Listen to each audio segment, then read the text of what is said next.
এই ফেসবুক প্ল্যাটফর্মে কত দেখবো আর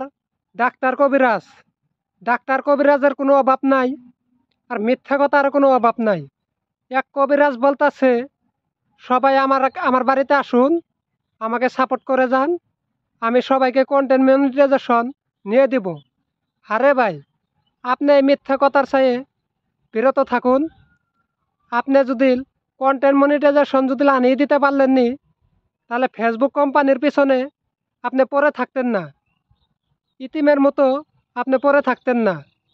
ফেসবুক কোম্পানি কাকে মনিটাইজেশন দিবে, কাকে দিবেন না, তিনি ভালো মন্দ বিচার করে দিবেন। আপনি যে মিথ্যা কথা বলতেছেন মনিটাইজেশন নিয়ে দিবে, তাহলে আপনি যদি নিয়ে দিতে পারতেন, তাহলে আপনি একটা ফেসবুক কোম্পানি খুলে আপনি বসে পড়তেন। আর নতুনদের আপনি যে বলতেছেন কন্টেন্ট মনিটাইজেশন নিয়ে দিব, আপনি তাহলে নতুনদের আপনার কন্টেন্ট মনিটাইজেশনটাই আপনি বাগাইয়ে তাদের মাঝে বিলাইয়ে দেন। তাহলে আপনাকে বলবো আপনি সত্যি একটা কন্টেন্ট ক্রিয়েটার। আপনি এই মিথ্যে কথা কখনো সরিয়ে রাখবেন না। আপনি বিরত থাকুন, সবাইকে কাজ করতে দেন। আর ফেসবুক প্ল্যাটফর্মে যে মিথ্যে কথা বলতে পারে, তার পিছনে মানুষ দৌড়াইয়া পড়ে। কারণ সে মিথ্যে কথা একটা বলল, তার পিছনে দেখবেন মানুষের কোনো দিন অভাব নাই।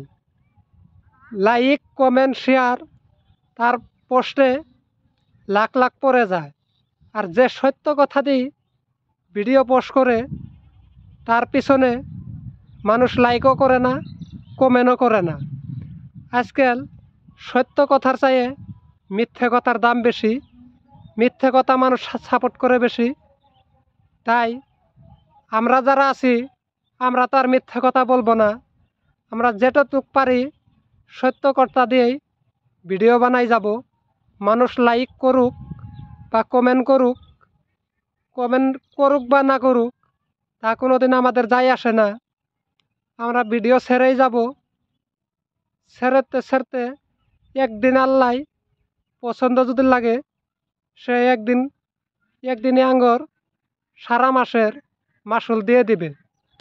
আমরা কোনো মিথ্যাবাদীর পিছনে নয়, যে সত্যবাদী চলবে তার পিছনে আমরা আছি। কারণ সে তো নিজের চিন্তা করে, মানুষের চিন্তা করে না।